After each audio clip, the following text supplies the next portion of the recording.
All right. Well, hello everyone. Welcome to the live webcast today about the Cayosoft Guardian Protector. We're joined by Craig Birch. He's our in-house expert. Craig has over 24 years of experience in Active Directory. He's a really strong expert, knows what he's talking about when it comes to Active Directory and threat detection.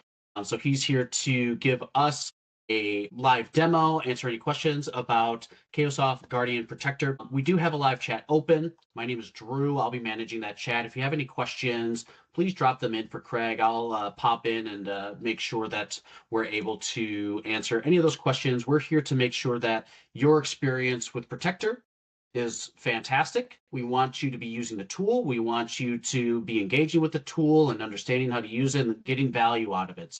Craig, with that, we'll pass over to you to get started. Perfect. All right, thanks, Drew. So I'm not going to hit you with a ton of slides, just a couple to kind of introduce what Cayosoft Guardian Protector is for those that might not know what it is. So Cayosoft Guardian Protector, what is it? Well, it's a real-time threat detection and change monitoring solution that goes across Active Directory, Entra ID, M365, as well as Microsoft Intune, and it's free. So it's completely free for you to download, use permanently in your environment. It connects into Microsoft Teams. It also connects into Exchange Online from an alerting perspective, etc. So we'll talk about that. So why did we build it? One of the main reasons that we built this was shrinking AD expertise. Active Directory is 25 years old. Yes, I will age myself. I have been doing Active Directory as long as Active Directory's been around. And let's be honest, some of the folks are getting ready to retire or maybe even have retired. So that was one of the reasons why we basically built this. But the other one is really this expanding hybrid attack surface. So you hear about threats in Active Directory, you hear about threats in Entra ID, but more recently you've seen threats and ransomware being deployed through Microsoft Teams. Intune can be a vulnerable spot as well. And we've always had challenges with Exchange Online. And again, I'm not picking on Microsoft technologies. This is just what the current threat landscape is. So we have this expanding attack surface. But if we look at the current tooling that's free for organizations, they're point in time. So you have to go out and run some kind of report, and it may only look at AD, it may only look at Entra ID. So it's not going to go across the entire ecosystem. So that's one of the challenges. And so when we look at that, if you want to go to the next level, of forced organizations to go out and buy, I'll call enterprise grade solutions. Well, at Cayosoft, we looked at this problem. We said, well, we know that identity threats and this, wider ecosystem of this attack surface is a problem for organizations. We have the capabilities with our Guardian product. We can build out part of our solution and make it free for our organizations. And I say it that way because this is based off of our core enterprise solution called Cayosoft Guardian. And really, it is focused on threat and real-time change monitoring as well as alerting. So that's really the slides that we're going to cover. Let's get into the platform. So let's talk about the architecture while I'm jumping into the platform. So the architecture really is a Windows server, and then it's really SQL. Whether you use the SQL Express that comes with Cayosoft Guardian Protector, or maybe you want to hook this into your enterprise SQL, whether that's on-prem or in the cloud, we support both those as well. And then really what you need to kind of get ready is a couple service accounts. So a service account that can create, so if we look at it from an Active Directory perspective, you're going to have an elevated account that initially will create a read-only GMSA inside of your Active Directory. So the initial account has to have elevated rights. But once it creates that account, then it has read-only access to your environment. So that's one of the key differentiators. As well as if you're going to look at Entra ID, and it's honestly optional, you can deploy either just AD, Entra ID, or all above, depending on what your ecosystem looks like. You're just going to start out, you need a global admin account initially to create the Entra application. But once the application is created, it only has read access and it's using certificate-based authentication. So no user credentials inside of Entra ID. We rotate those credentials or that certificate every 30 days. And on the GMSA side, we actually rotate that password every 7 days, which is more than what Microsoft does out of the box. So we're putting extra security controls in that environment. So what happens next? So now we have it deployed in our environment. On day one, you're going to let it ingest your current state of the state. Now, what I will say is if this is your first deployment, go ahead and hit that check for updates button. That's going to go out and see if there's any new threat definitions in our environment. And that'll go out, pull down the latest set. And then once it's done that, you only need to do this one. You're going to want to do this in your environment and just basically click this run button. That'll initiate the threat scan. Now, what I will tell you is if you don't do any of those things, it will do it automatically for you in about a couple hours. But usually organizations, they want to get up and running from that aspect and basically run through and see what's going on in their environment. So what's this doing behind the scenes? Well, because we talk to your Active Directory and your Entra ID, we go out and really M365 and Intune as well, but we go out and we ingest your current state of the state. So what do I mean by that? So we read in your current existing objects, and then just think of it as an analysis engine. We're running it through an analysis engine inside of a Guardian that's looking for what? Well, if we were playing by zero trust rules, how an attacker might be able to get lateral movement and privilege escalation inside your organization. So these are misconfigurations, right? I'll call them sins of the past, or I'll say non-standard configurations that were set by Microsoft out of the box, because there's a lot of configuration settings that aren't the most secure out of the box. And if you think about that concept, Active Directory being 25 years old, and basically, if you think about Active Directory over the years, it wasn't secure by design. There was no such thing as secure by design principles. You had to harden Active Directory and Entra ID, and it hasn't been recent until Microsoft really has went full scale on their secure by design model. So we've seen some improvements across Entra ID, M365 workloads, but honestly, Active Directory hasn't really got a whole lot of change in regards to that. So once I do my initial threat scan, you can see things are probably popping up here. My environment's pretty vulnerable.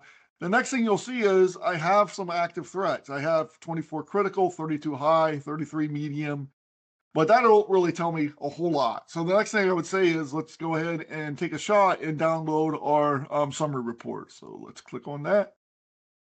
It's running already, so we have to wait for it to finish. And now if we open up our threat summary report, now we can see what I'll call our current threat landscape. So here are all the vulnerabilities or misconfigurations inside my environment that attacker, if we were playing by zero trust rules, used to get that lateral movement and privilege escalation. And you can see we do it by severity ranking first, so critical to information. Critical meaning, hey, if someone actually exposed this, most likely it's going to take over my domain or lead to a tenant compromise. But we also added remediation complexity. Remediation complexity is not based on technical complexity. It's based if I were going to make this change in a production environment, what's the likelihood of the risk of actually causing some kind of production incident? And that basically goes from low, medium, and high. And the reason why we did that was to help organizations understand where they might want to put their focus. So it's good to have an understanding of where you're vulnerable, but you really need to have a detailed remediation plan that you're going to attack and clean up and harden your environment. So we wanted to have some focus there. So how would I work this? Well, I put my focus on the most critical, lowest complexity items out of the gate. So that means I might be able to take off some big risk as quick as even day one in my environment, because it's critical if an organization or a threat actor was able to get a hold of that. But from a organization perspective, from a business perspective, it's low risk for the admin to make the change. So no business outage. And then I would go to critical medium. And once I got into critical high, then that means you really need to think closely. If I make this change, now this could have some business impact. So let me give you an example of one that might have some business impact. Well, you might have privileged accounts in your organization that have service principal names associated. Well, usually if you have a service principal name associated with those accounts, then they're associated to a service account. Service accounts then usually are tied to some kind of enterprise application in your organization. So that risk would be high. So if we go in and just remediate those and do not understand what needs to be done, then what happens? Then we can actually introduce risk, I'll say operational risk, into our organization. So this threat summary report is going to show you exactly what threats to focus on, and it's going to give you all the details, right? So what the threat is, here's the remediation, and here is the evidence. Here are the objects that are associated with that particular threat in your environment. Now that's great. And that is where a lot of other solutions on the market stop. They're really good at going out and ingesting that current state of state. Now, what do I call this? This is called identity security posture management. It helps me understand where I'm weak. It teaches me how to clean up. But we all know that Active Directory, Entra ID, M365, Intune, these are not static workloads. These are dynamic in nature. So what I clean up today may get undone, right, by another admin in my organization or some kind of change in my environment. And now, if I think I'm good, and then someone that goes in and introduce another change in my environment and it puts me in a weakened posture state, and I don't have real-time change detection, what's going to happen? Well, I'm not going to pick up that change until the next time I run one of those point-in-time scans, whether you hire a pen tester or use another off-the-shelf product that's only going to do that initial identity security posture management. So now I'm weak. And if I don't run that scan 24/7, 365, guess what? If attacker, again, we're played by zero trust rules, will assume breach. The attackers on our network, they didn't have an avenue at that point, but they were waiting. And they wait silently. And then guess what? That avenue opens up and bam, they're on it. If I wait until the next scan, it's too late. I need real-time change detection, and that is where Cayosoft Guardian Protector sets itself above the rest of the free solutions on the market, because that's exactly what we do. We can detect changes in real time, right? So how do we get this information? Well, from Active Directory, we're doing observational change monitoring. We're looking at the replication or DirSync API inside of your environment. So we're getting that changes directly from Active Directory. For Entra ID, we're using Graph API. So we're using Graph API to do observational change monitoring. And you're saying, Craig, you're saying observational change monitoring. Why are you saying it that way? Well, we're looking at the changes, but we're not relying on the event log data to do this analysis. And the reason why that's important is because if you assume breach and you think it's an attacker's, we have to assume the attacker's on our network. And if an attacker is going after our environment, they know organizations have deployed endpoint detection response, and you need those, right? So I'm not saying that you don't need your EDR solutions. For sure you do. But they also know that organizations deployed SIMs. So what I would say is you need to make the assumption that your EDR and your SIM will be part of that attack chain. I promise you, we've seen it time and time again. Because we're not relying on the change data or the event log data entirely by itself, we only use it for the initiator and to fill in some gaps. We still have that data if someone was to change my audit policy or to change my event logs or clear my event logs. We're still going to have that. So that's why it's important to have observational change data to back up your SIM, to back up your EDRs. Again, Guardian Protector is not going to replace your SIM, and it's not going to replace your endpoint detection and response. It's a better together story. So if you have an E5 in Microsoft and you're using Defender for Identity, continue to use it. Or if you're using another third-party EDR, continue to use them. But remember, defense in depth. So Cayosoft Guardian Protector can fill in maybe gaps where your EDR is missing, and there are gaps out there, as well as if your EDR is part of the attack surface, Guardian Protector would not be in that case. So that gives you some additional coverage there as well. And most of EDRs and SIMs, they fully rely on either some kind of characteristic or signature on the in the EDR, but on the SIM, it's an event-based change. So I have to have all the details, and then I might even have to write custom correlation logic to really determine what's going on in the environment. Well, that's where it changes with Guardian Protector because we're doing the observational change monitoring. We only rely on the event log data to fill in the initiator.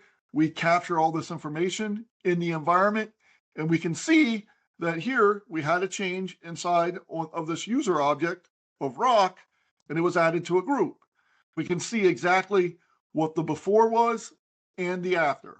So we also can see because this was added to a privileged group, it also triggered a high event in my environment. So the Iraq was added to, like, again, I believe here was the account operators group, and it triggered a high alert in my environment. Why? Because if Rock is added to that group, then he's going to have that account operator's permission. We know that we don't want people in the account operators group. And if someone does get added, we definitely want to get alerted. And we can send that both to through email, whether that be Exchange Online, or it could be just another email, SMTP, or where most of us work today, Microsoft Teams as well. So let's go in and take a look at some of these alerts that I've generated in here today. So I basically separated this out by what type of alert. I could even go further on different granularity as well, but here I have all my AD alerts going to this channel and then all my Entra alerts going to this channel.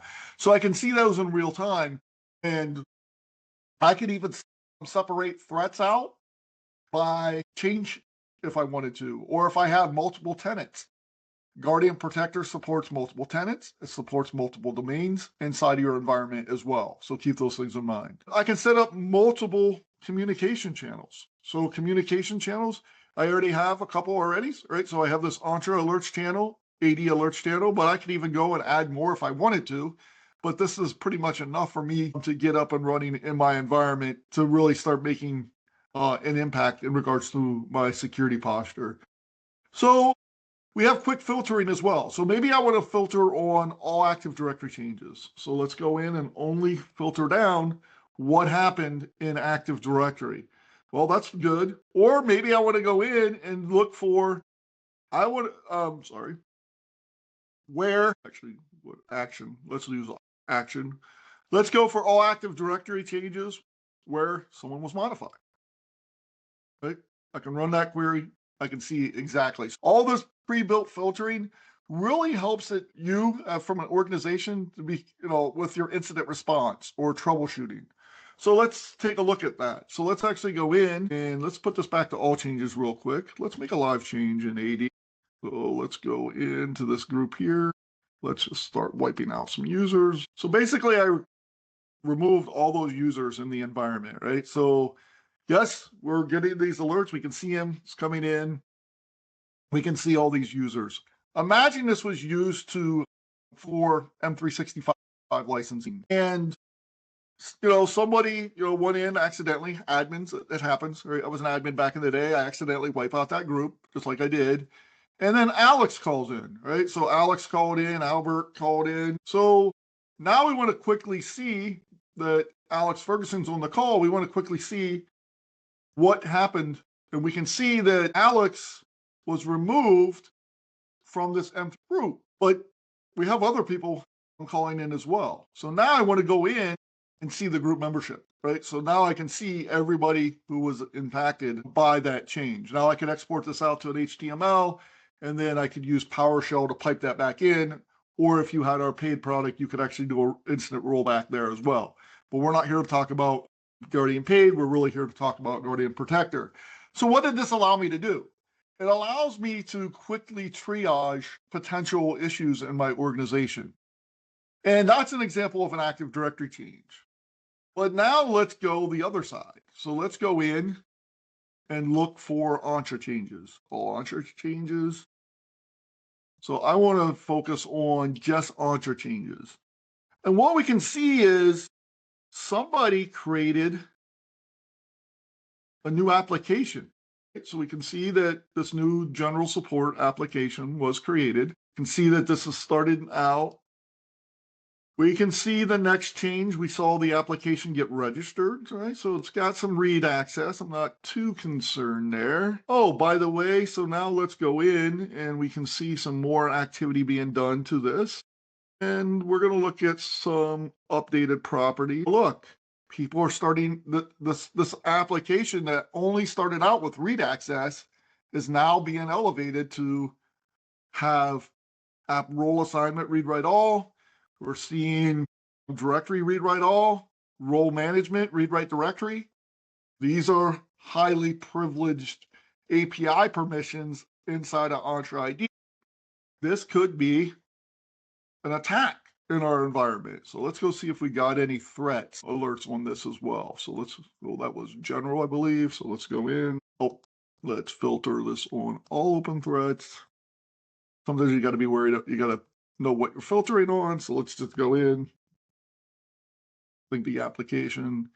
And you can see we have alerts in our environment, right? So we could see that we got an alert for that, basically that role creep.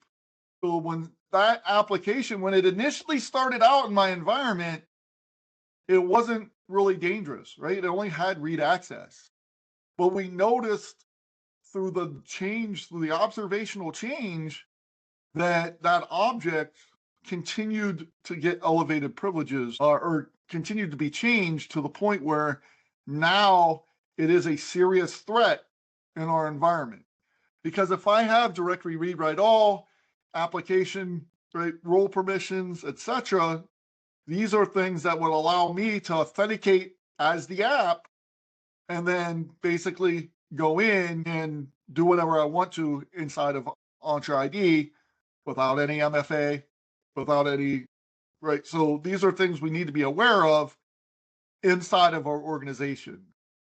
So this keeps us, again, we saw these changes come in, and now we see the elevation. This could be an admin that made this change, but it may not be an admin. It may be a threat actor in your environment. And even if it showed up as, Craig making the change, then you got an alert inside of Microsoft Teams or inside your email, and you can go in and say, hey, Craig, did you make this change? And if I come back and tell you that I didn't make the change, that means Craig's account could have been compromised, and now someone's impersonating Craig. And now we need to go and look for other things around that time period, or by the initiator who made that change in the environment. So we could go in and start filtering on, I'm in here, what other changes were made by Craig. Remember, now in this scenario that I just kind of outlined for you, I was compromised, right? And we saw that account making Entra permission changes. So now we want to quickly see, like, what else is this C Birch account doing in my environment? Because if it's doing all kinds of other things, we need to be aware of this because we believe this account is compromised. Now, what could you do? You could go in and get rid of, basically disable Craig's account, and then also use Guardian Protector to do that forensics analysis to see, like, what else has changed by Craig. But also, are there any other high activities in our environment that we want to look for around that same period of time as well? And Guardian Protector will allow you to go back for 2 weeks in regards to that change history. So you can go back up to a full 2 weeks in your environment from that aspect. I'm going to pause to see if there's any initial questions out there. Hey, Craig, I haven't seen anything come into the chat. That's a good reminder for everybody that if you do have any questions for Craig that have come up over the past couple of minutes, just drop them in and we'll be sure to address them. So again, it's AD, Entra ID, M365, and Microsoft Intune. So let's go in and do some additional filtering. So we have some other pre-built filters in our environment. So we can actually go in and look for, let's do group changes. Or actually, we can see if there's been any group policy changes in the environment. And actually, there's not been any group policy changes in my environment right now. So again, we have pre-built filtering for you. You could look for object deletions. So now I want to look at anything that's been deleted. Now, what I will say is, this is not me doing anything here. This is actually Microsoft's tenant trying to add and delete this new peer view workload content reader and administrator role that they're adding later on. And I just happens to be on one of the previews, and they're constantly adding it and deleting it. So we even see things that are not initiated by an actual user. We see Microsoft making changes as well. And the reason why this is also important is, if you recall, a couple months ago, if you're a Microsoft Intune user, there was a baseline Microsoft changed, and it updated all the Intune baseline, and that initially caused some problems for some organizations because they didn't know what changed. But we actually picked up that change. We could see what the baseline was before and what the baseline it was after. So that also goes into conditional access policies. So if someone goes in and changes a conditional access policy inside your organization, whether they go in and create a new one, modify an existing one, maybe add some exclusions, etc., we'll pick that up. So we'll also pick that up, and we can then go in and, again, filter. Here you would probably filter on all Entra ID changes, and then I would put in some additional policies. Let's look for conditional access. So we could go in and see if there's any conditional access policies, and yes, I actually had one. So on 12/12, someone went in and changed. Basically, they added this legacy MFA, which I don't want in my environment. Again, and we exclude, and also this Elizabeth Morris account was excluded from that particular policy. So maybe this was something that was needed for maybe a legacy application, or again, if this could be a sign of a compromise inside your environment. If you saw a bunch of users being excluded from MFA, or you saw maybe them changing authentication strengths, etc. Again, we see those. One of the other things that we'll also talk about, so we'll go and change this back to here, is, let's go back to all changes. Microsoft recently at Ignite mentioned that we're going to move to more of these, I'll call this agentic world, right? So we're going to have these agents inside of our environment. But behind the scenes, what are they? They're basically identities being created inside your environment. Well, as soon as Microsoft deployed those new roles for management of those, we picked those up automatically, right? So no change in your environment. I actually did a LinkedIn post around that. Also put on our Reddit, which we'll get into here in a minute. But we already picked up those changes. So we're already able to go in and see like those new roles. We saw the new purview roles coming in, etc. But you didn't have to make any changes for that. We're automatically picking those up. But also agent creation. So basically behind the agent is an Entra application.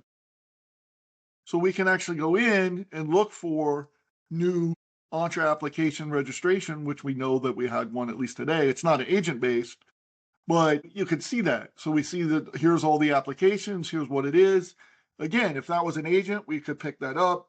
By the way, there will be some new filtering that we're going to be able to show you in regards to actually looking for agents, and I'll share that as we have that built out.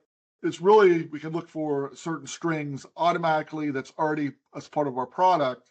So you can filter down to see like what's going on from an agent perspective as well. So non-human identities inside of Entra ID. But it's not just group changes, user changes.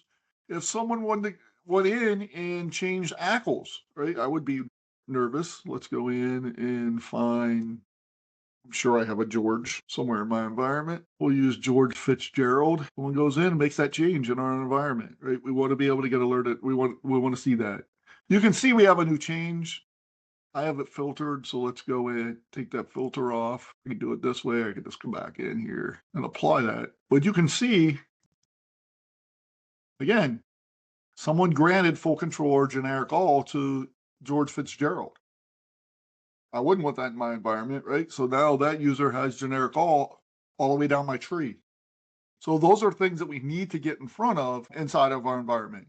But it goes beyond that. We can also look at changes to Active Directory integrated DNS, sites and services, trust relationships. So it's really keeping you from drifting from what you already cleaned up, but also alerting you of new changes, which could be just everyday administration, but it also could be an indication of compromise, or if it's happening live right now, it's not just an indication of compromise, it's actually an indication of attack in your environment. So we go look at it from what we call an indicator of exposure. So that's the identity security posture management. We have some indication of compromise as part of the identity security posture management. And we also have indicators of attack as part of identity security posture management. But really, if we look at it from a change history perspective, all of those can be indication of compromise as well as indication of attack because they're real time or near real time that's happening in your environment. So it's really going to allow you to boost your enterprise security controls and really help your organization. And like I said, it's free. What do you have to lose? So you have maybe an EDR, you have a SIM already, Guardian Protector, deploy it side by side. Give yourself that extra visibility if you do not have enterprise visibility into your identity ecosystem to the level that Guardian gives you. And we built a dedicated Reddit around this as well, and some additional resources like our threat directory that goes into each one of the threats and basically breaks it down, gives you like, here's what the threat is, here's how an attacker may abuse it, here is step-by-step remediation, and in some cases, including PowerShell for the remediation for that. Our Reddit, which we'll get into next, we'll talk to this slide here. So basically here you can go out and download Guardian Protector, right? You can scan the QR code or you can just go to cayosoft.com and basically look for Guardian Protector and you can download it for free. You can see our threat. You can look for our threat directory. It's again on cayosoft.com, or you can join our subreddit as well. And it's just Cayosoft Guardian. All these resources are free. In the Reddit, I post pretty much on a daily basis around new techniques, new capability, the threat of the week, or how-tos, all kinds of stuff. As well as one of the ones that came up was how do we make Guardian Protector so that we can have a custom URL and, with a custom certificate. I put that in the wiki. We have detailed wikis on our Reddit that really kind of goes through this for everybody to get up and running.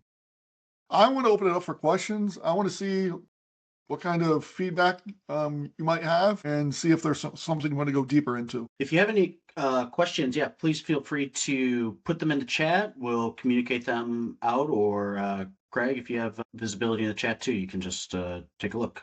But still haven't seen anything come in just yet. Not me neither. And my goal is not to force you, but if there is something that you want to ask, this is your chance, right? So this is ask me anything in regards to Guardian Protector and what we're covering, etc.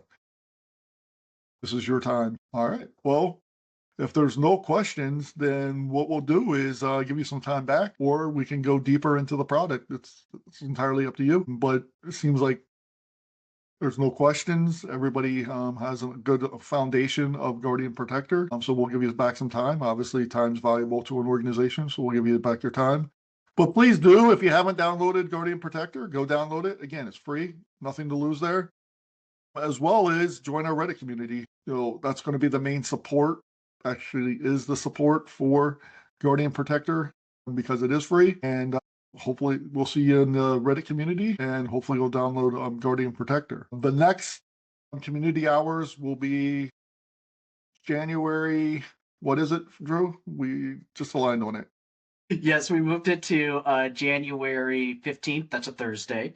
And that's going to be at 11 a.m. Eastern, 10 a.m. Central Time. So be on the lookout. We'll be communicating those times out via email, LinkedIn posts. I think Greg will drop that into the Reddit community as well. So, we'll definitely be sure to communicate those times out via multiple channels. And so please feel free to hop on again. Let us know how you've been engaging with Guardian, experiences you've had, any questions you might have. These are going to be recurring community hours for everybody.